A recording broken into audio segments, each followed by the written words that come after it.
Breaking చూస్తున్నాం. అనంతపురం జిల్లా తాడిపత్రిలో మరోసారి టెన్షన్ వాతావరణం నెలకొంది. మాజీ ఎమ్మెల్యే కేతిరెడ్డి పెద్దారెడ్డి ఇంటికి మున్సిపల్ అధికారులు వచ్చారు. మున్సిపల్ స్థలాన్ని ఆక్రమించారంటూ కూడా ఆరోపణలు రావడంతో ఆయన నివాసాన్ని కొలతలు తీసుకున్నారు. ముందస్తు చర్యల్లో పోలీసులు భారీగా మోహరించారు. పెద్దారెడ్డి ఇంటిని భారీ పోలీసు బందోబస్తు నడుమ మున్సిపల్ సర్వే అధికారులు దాదాపు 2 గంటల పాటు సర్వే చేశారు. జేసీ ప్రభాకర్ రెడ్డి ఫిర్యాదు మేరకు అధికారులు సర్వే చేపట్టారు.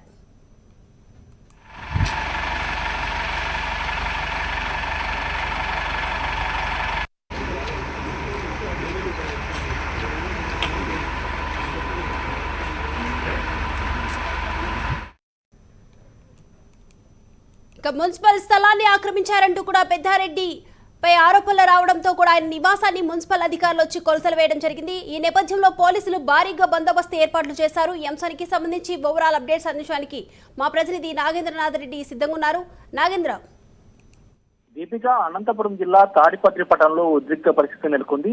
మాజీ ఎమ్మెల్యే కేతిరెడ్డి పెద్దారెడ్డి ఇంటిని మున్సిపల్ అధికారులు ఈ పొద్దు వెళ్లి సర్వే అధికారులు చేయడం జరిగింది. మున్సిపల్ అధికారుల ఆదేశాల మేరకు మున్సిపల్ అధికారులు కూడా అక్కడికి వెళ్లడం జరిగింది. ఈ సర్వే అధికారులు మొత్తం సర్వే చేసిన తర్వాత 11 సెంట్లలో స్థలం అతను ఇల్లు కట్టారు. దాంట్లో 2 సెంట్లు మున్సిపల్ స్థలాన్ని ఆక్యుపై చేశారనేసి సర్వే అధికారులు మున్సిపల్ అధికారులకి ఇప్పటికే సర్వే ఇచ్చినట్టు తెలుస్తుంది.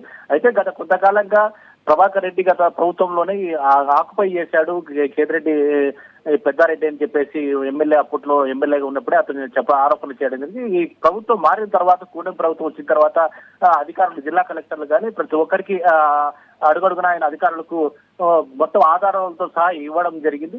అయితే ఎటువంటి యాక్షన్ తీసుకోవలేదు, ఏం చేస్తున్నారనేసి పలు పర్యాయాలు జేసీ ప్రభాకర్ రెడ్డి తాడిపత్రి మున్సిపల్ చైర్మన్ ఆగ్రహం వ్యక్తం చేయడం జరిగింది. అయితే ఇవాళ సర్వే అధికారులు అక్కడికి వచ్చి మొత్తం 11 సెంట్లలో ఈయన ఇల్లు కట్టారు. దాంట్లో మున్సిపాలిటీ ఎంత ఉంది అని దానిపైన మొత్తం సర్వే చేస్తే 2 సెంట్లు మున్సిపాలిటీ స్థలం కూడా ఆక్యుపై చేశాడు అన్నట్లు ఈ రోజు తేల్చడం జరిగింది. దీనిని మున్సిపల్ అధికారులకు కూడా వాళ్ళు సర్వే ఇవ్వడం జరిగింది. అయితే ఏదైతే ప్రభాకర్ రెడ్డి చెప్పాడో నిజంగా జరుగుతుంది అనేసి అక్కడ స్థానికంగా ఉన్న వాళ్ళు కూడా చెప్పడం జరుగుతుంది. ఈ మొత్తం జేసీ ప్రభాకర్ రెడ్డి ఇంటికి ఆపోజిట్ గా కాలేజ్ ఉంది. కాలేజ్ వెనకాలే ఈయన ఇండ్లు ఉంది. ఈ ఇండ్లు గతంలోని మున్సిపల్ స్థలం కూడా ఉంది. వాటి పక్కన గతంలో ఎన్నో పర్యాయాలు స్థానికులు కూడా చర్చించుకోవడం జరిగింది. మున్సిపాలిటీ స్థలం ఆక్యుపై చేసుకుంటున్నాడు ఎమ్మెల్యే అనేసి అప్పట్లో కూడా చాలా చర్చ జరిగింది. అయితే దీనిపైన కేతిరెడ్డి పెద్దారెడ్డి పలు పర్యాయాలు చెప్పాడు. ఒకవేళ దానిపైన అధికారికంగా మీరేమని చేసుకోవచ్చు అన్నట్టు ఆయన మాట్లాడారు. కానీ అయితే మున్సిపాలిటీ స్థలం ఉందనేసి మాత్రం ఆమె ఎక్కడ అంగీకరించిన సందర్భాలు లేవు. అయితే జేసీ ప్రభాకర్ రెడ్డి మాత్రం గతంలోనే అనేక పర్యాయాలు వీళ్ళు ఆక్యుపై చేశారు. అక్కడ ఉన్నటువంటి ఒక వైకాపా నేత కూడా ఫైర్ సంబంధం ఆయన కూడా చేశారు అనేసి గతంలో కూడా ఆయన ఇంటి ముందు కూడా వెళ్ళడం జరిగింది. అప్పట్లో అక్కడ కూడా కొద్దిగా రాద్ధాంతం జరగడం జరిగింది.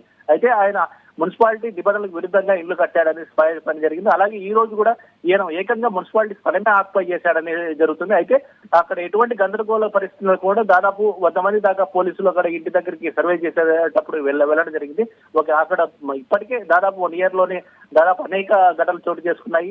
ఇరు వర్గాలు హోరాహోరీగా కొట్టుకోవడం జరిగింది. కాబట్టి ఇలాంటి సంఘటనలు మరోసారి పునరావృతం కాకుండా ఎస్పీ ఆదేశాల మేరకు డిఎస్పీ అక్కడ ఉన్నటువంటి ఏఎస్పీ కూడా ఆయన మొత్తం అంతా పకడ్బందీగా అక్కడ సర్వే అధికారులకు రక్షణ కోసం మొత్తం ఒక 100 మంది దాకా పోలీసులు ఇవ్వడం జరిగింది. సర్వే అధికారులు పోలీసు సమక్షంలోనే పోలీసులు ఉన్నాగానే అక్కడ మొత్తం సర్వే చేయడం జరిగింది.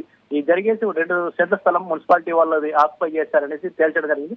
అయితే వీటికి సంబంధించి ఇప్పటికీ పెద్దారెడ్డి తన అనుచరులతో మొత్తం మాట్లాడడం జరుగుతుంది. అనేక పర్యాలను తన తాడిపత్రిగా ఎంటర్ అవ్వాలనుకున్నప్పటికీ పోలీసులు అడ్డుకుంటున్నారు. ఏదో ఒకటి తేల్చుకోవాలనే ఆయన కూడా ఉన్నట్టు తెలుస్తుంది. అయితే ప్రభాకర్ రెడ్డి మాత్రం నేను చెప్పింది నిజమైంది. ఈ రోజు సర్వే అధికారులు అదే తేల్చారు. ఖచ్చితంగా దాన్ని ఆక్యుపై చేసుకోవాలి. ఏదైతే మున్సిపాలిటీ ఇస్తారో మున్సిపాలిటీకి చెందాలనేది ఆయన వాదించడం జరుగుతుంది. Right, thank you Nagendra.